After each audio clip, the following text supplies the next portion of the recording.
Welcome back. What I have to show you today is a MacBook Pro 15-inch. This is a first generation MacBook Pro model 3,1, made about mid to late 2007. It features a 2.2 gigahertz Pentium Core 2 Duo and 4 gigs of RAM. I believe the max on these is about 8 gigs. And it's a pretty good runner. It's in excellent condition. This particular unit was pampered its whole life. It was essentially used on a desk connected to an external cinema display with an external keyboard and mouse. It was basically run closed, so the internal keyboard and display are in beautiful condition. One of the things I like about this particular machine is it being one of the later models, it actually features the nice LED display. This was, I believe, was Apple's first LED display. And the original retail price on this laptop was somewhere around $2,000. But you can clearly see the backlit keyboard is in immaculate condition. There is absolutely no wear and tear on this keyboard whatsoever. I did replace the motherboard in this laptop back in around 2010, and I'm pretty sure it was replaced under the extended NVIDIA chipset warranty. If my memory serves me, this was one of the machines that was affected by the NVIDIA fiasco, or at least the first round of that fiasco. I don't remember exactly what models were affected by this. But I do know for a fact that this one did have a logic board replacement. I know that because I did it.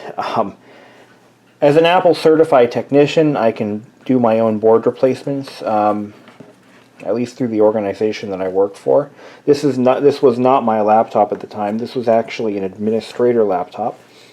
Originally, we had issued out this particular model to our admins, and those would have ranged from the first MacBook Pro to all the way to the current models. We're still issuing them out, but we did actually have at one point one of every version of this laptop, from the first one all the way to the last one, the MacBook Pro 4,1. This particular machine, being one of the later versions of this series, is capable of running El Capitan, and I wouldn't recommend it. It would definitely be a dog. It's only a 2.2 Core 2 Duo, so I mean it's not a real rocket ship. I personally wouldn't run El Capitan on anything older than an i3 or an i5. That's just my own personal preference. When we deploy our machines, we try to run OSs that don't exceed, the real usability threshold on that particular version of machine. Originally, we had a service life of about 8 years on our equipment, but we're now reducing that down to about 4 or 5. It's hard. It's a lot to expect from a computer, especially a MacBook Pro, to be used in a commercial setting longer than about 5 years.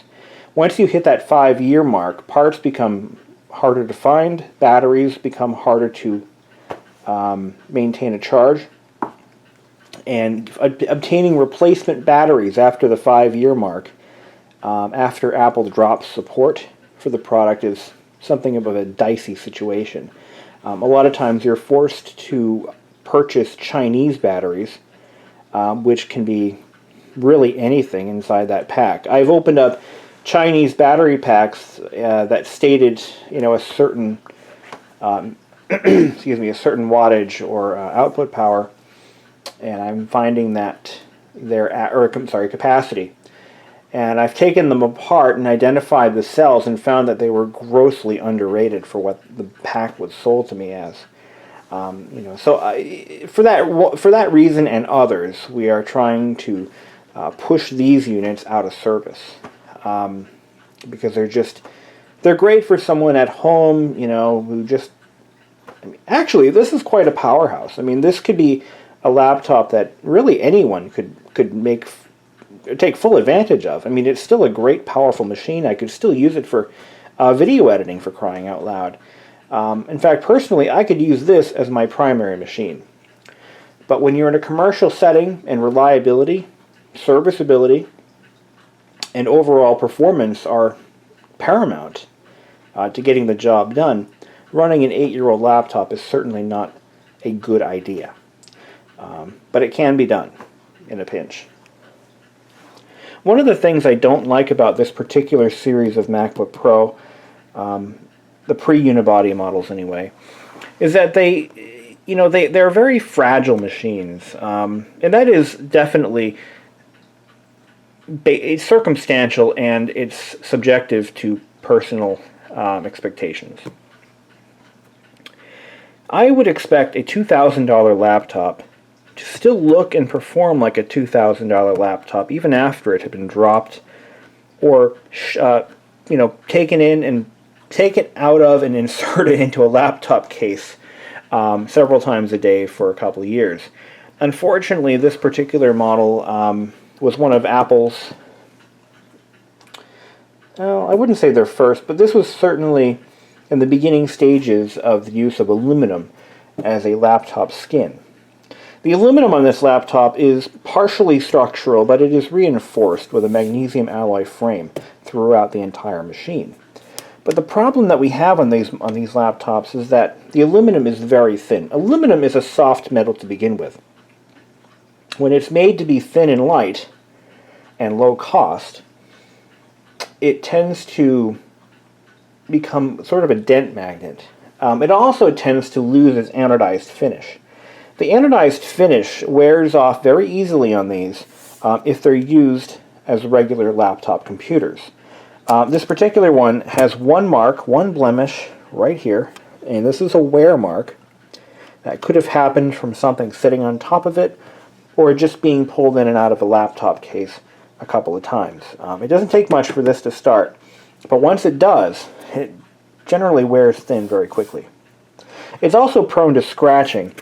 This one has a scratch here and here, here, and that's about it. There's nothing on the bottom. The underneath looks brand new.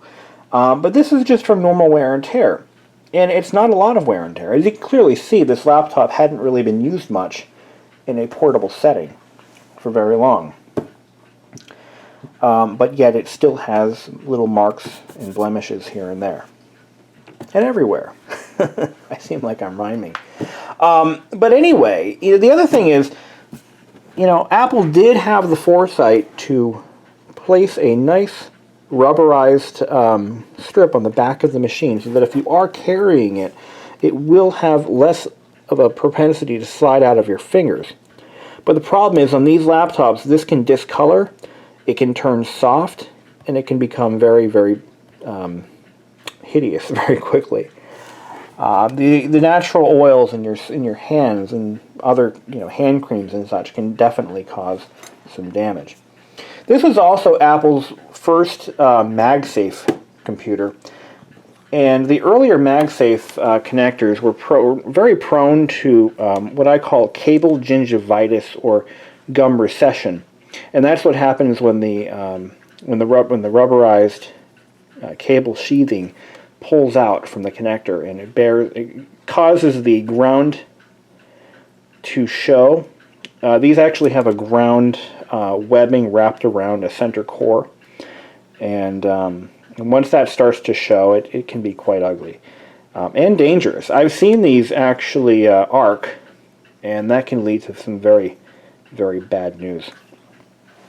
There have been reported fires with MagSafe connectors, but I don't believe they really got bad enough to cause any real property damage, but it is still a possibility. And one of the issues with this laptop is it actually has the most powerful MagSafe plug known to mankind. These earlier MacBook Pros used an 85-watt power supply, and they're just a little bit larger than your standard 60 or 45-watt power supply. And every bit is unreliable. I have a lot of these fail on a regular basis. It just happens.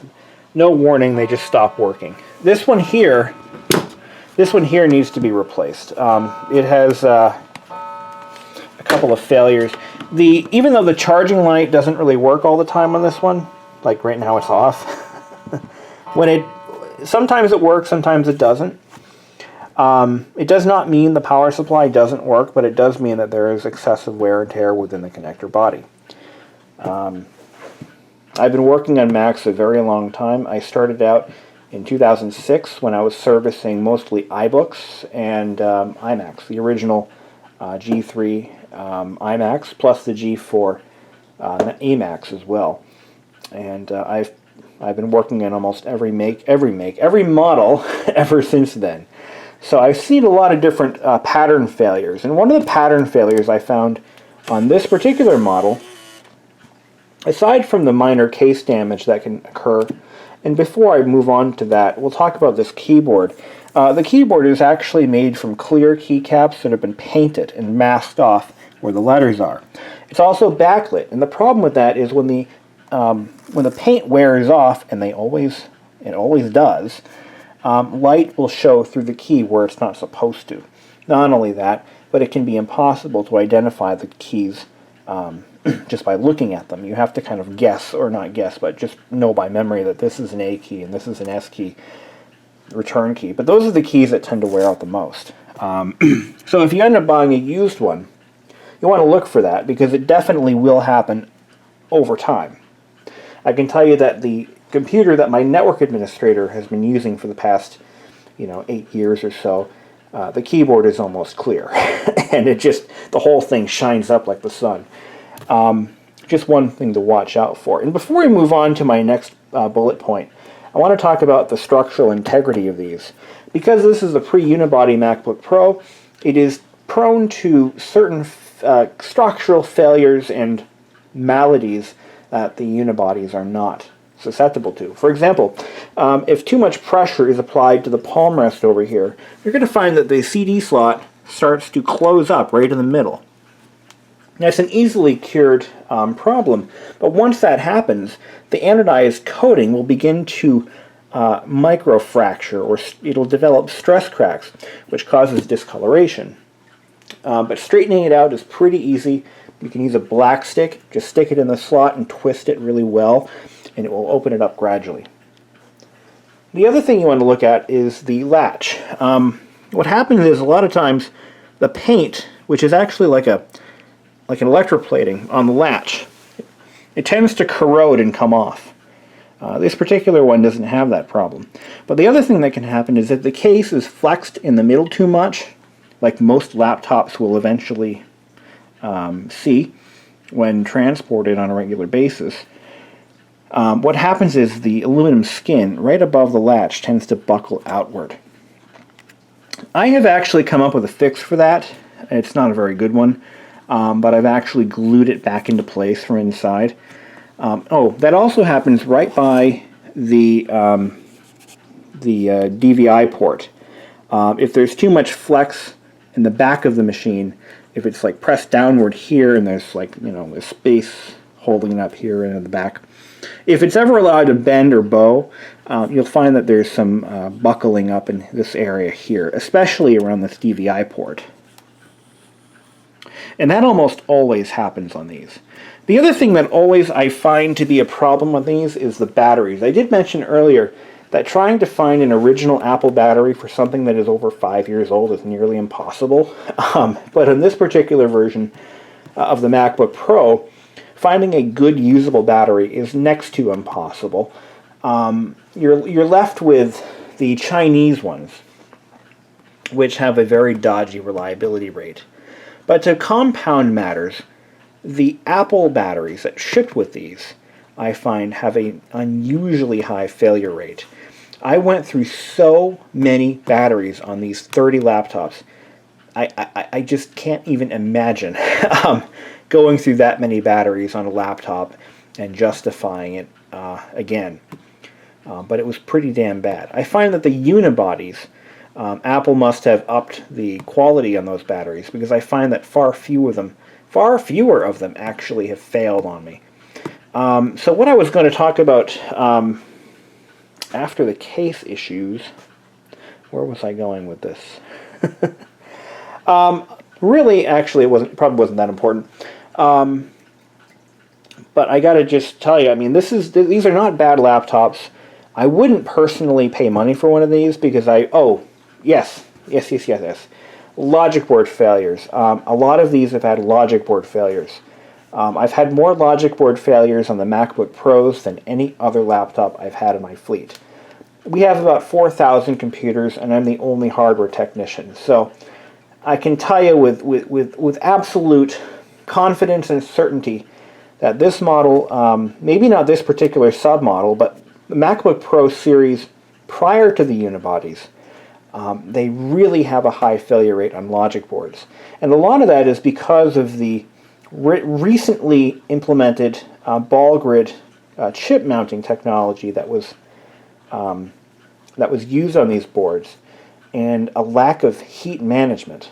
These laptops run very hot, hotter than any other laptop that we have. That was the #1 complaint that I got from my users. They run too hot, and the fans don't always, run at the right speed. That's not really a design flaw, but maybe it is, maybe it isn't.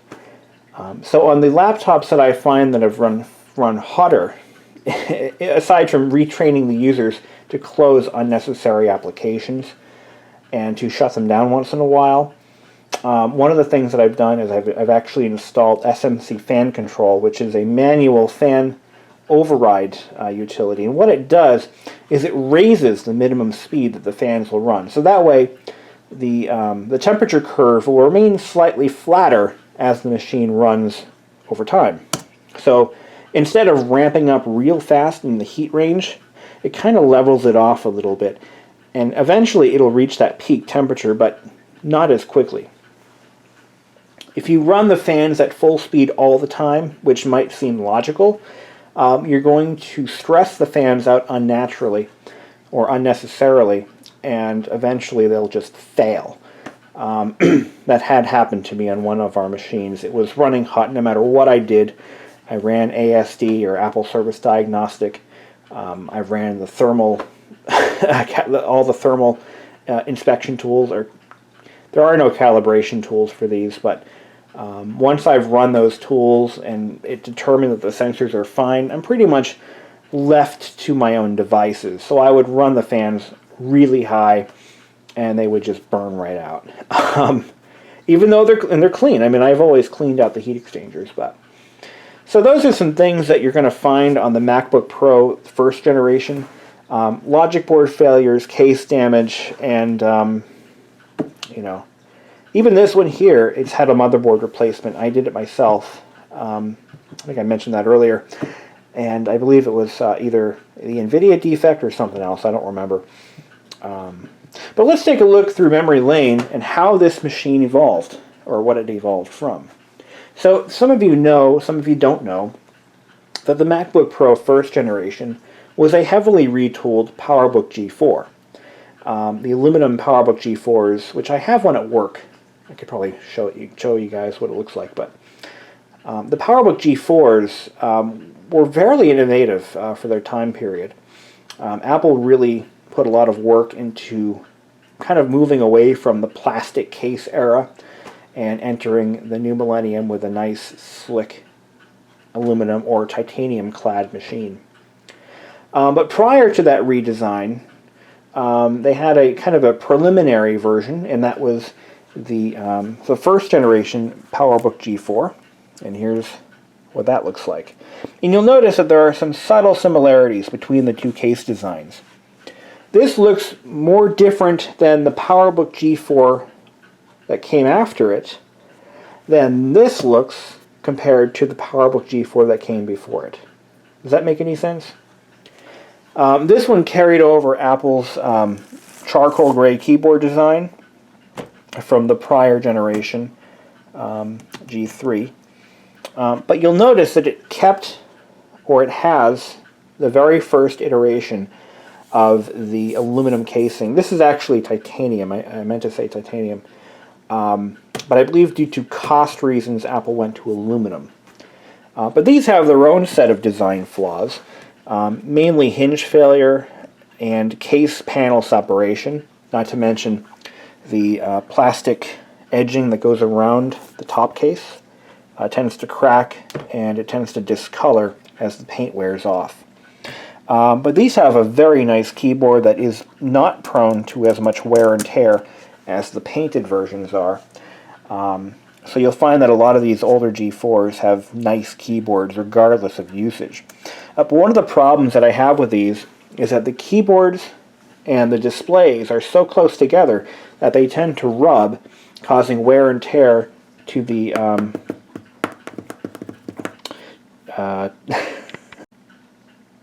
causing wear and tear to the polarizer. This one was spared any and all wear and tear because, like this laptop, it was pampered.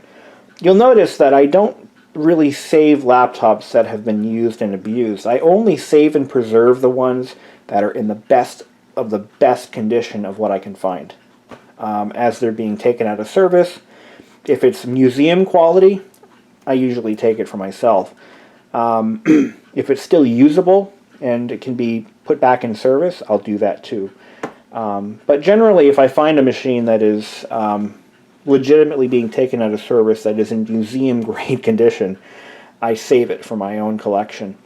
You won't see any worn, battle-torn laptops in my home unless it's something I'm using for other purposes. But anything that I preserve and save has to be in the best of the best condition. And this 170, by the way, this is actually the first series, well, the second actual iteration of Apple's professional portable computer line. This is a PowerBook 170 from 1992, and you can see really how far we've come, you know, between the 1990s to the 2000s and beyond. And I would bring down my unibody MacBook Pro 13-inch, but there's really no point in this this video demonstration. You all know what they look like. You've all seen them. Some of you might even be using them right now. But this is where we started with the Mac. And by the way, every one of these still works.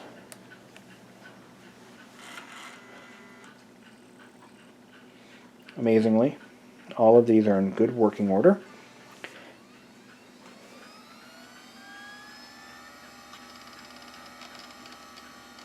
Listen to that old scuzzy 2.5-inch drive spin up. It's musical. You know what's really sad though is these older 170s and the 140s and other versions of the 100 series, they're getting almost impossible to keep alive because those 2.5-inch scuzzy hard drives are so hard to find in working condition. This laptop has actually had 3 drive replacements, and right now I think it has a Quantum Go drive LPS. I'm pretty sure that's what's in it. And this thing vibrates too. This drive is like screaming its brains out, and you can just feel the vibrations in the case. Certainly not an issue that you deal with these days. But I'm going to change the background. Oh yeah, here's another problem. The LCD display is starting to degrade, and you'll find that if I leave it on for too long, it starts to turn dark in the corners. So I'm actively looking for a new display for this if anybody has one. I actually might start going on eBay and buying up all the 170s I can find. It's a shame too because this actually has one of Apple's best active matrix displays ever. It's the best display for word processing, and for playing old black and white games. It has no real ghosting issues. It has a very crisp look to it. Even though the backlight, and even when these were new, isn't exactly paper white, it's pretty damn close to it. But look at how far we've come. What is this thing running? Is it 10.7.1? I mean 7.1, sorry. It is running 7.1. And here we've got, I think this is 10.5 or 10.4. It is running 10.4.11. And here we've got 10.6.8. Look at that. 10.6.8, 10.4.11, and OS 7. And one of the things I love about Macs is that the interface hasn't really changed that much. I mean, it has changed, but the changes have been subtle. And if you're going from OS 7 to OS 10.9 or 10.10, it's almost perfectly done. I mean, you could actually go from the oldest to the newest and pretty quickly make sense of it all. Microsoft, not so much. You go from the interface that was used in Windows 3 and 3.1, and then you go to 95, then you go to XP, and its default configuration, and then you go to Vista, then 7, then 8, and it's like, holy shit! Then you go to Windows 10, and you're like, oh my god, what the, what were they thinking? One of the things I love about Apple is they come up with something that works and they stick to it. They really do. They get it right, they perfect it, and they make changes a little bit at a time until you finally have a modern version that is infinitely more user-friendly, more stable. Anyway, so that's it. I just wanted to show you these 3 generations of Macintosh Professional Portable. One more thing. Back in the early 90s, Apple didn't really have a consumer line until, well, they had a lower-end version of this, the 145B, or the 150, one of those two. The 150, I think, was a dog, or the 145B, I'm not sure which one. But they had, the high and the low-end version of the PowerBook 100 series. But they didn't have a consumer line and a professional line until about 2000 or 99 when the iBook was released. The iBook was Apple's first lower-tiered portable product. The iBook was intended for students, college students, and consumers. The MacBook Pro, or the PowerBook line, was intended for the professionals. And this PowerBook G4, I have the companion to it. I've got an iBook G3 that would have been a companion to this machine. I also have an iBook G4, and I think I do. I'm pretty sure I do. I never use it. It's been sitting in the bag since I got it. But I've got the companion machine, the lower end companion to this. So at least I've got those. But yeah, back in the early 90s, Apple really just had one line of portables, and they were so damn expensive that really only people who needed laptops desperately bought them, because they were such a compromise in performance and expandability. But let's just go ahead and shut these down. This one's got 1 gig of RAM, a 550 PowerPC G4. And it is the finest example of a PowerBook G4 I could ever find. Honest to God, I'll never find another one cleaner than this one. And this one here was spared all the wear and tear by being used as a desktop. So I'll never find a cleaner example. And I've looked. I couldn't find one. So with that, I bid you all a good night. And a Happy New Year. If I don't put up a video between now and the New Year's, which I don't plan to, I wish you all a very Happy New Year. Thanks for watching. Have a great day.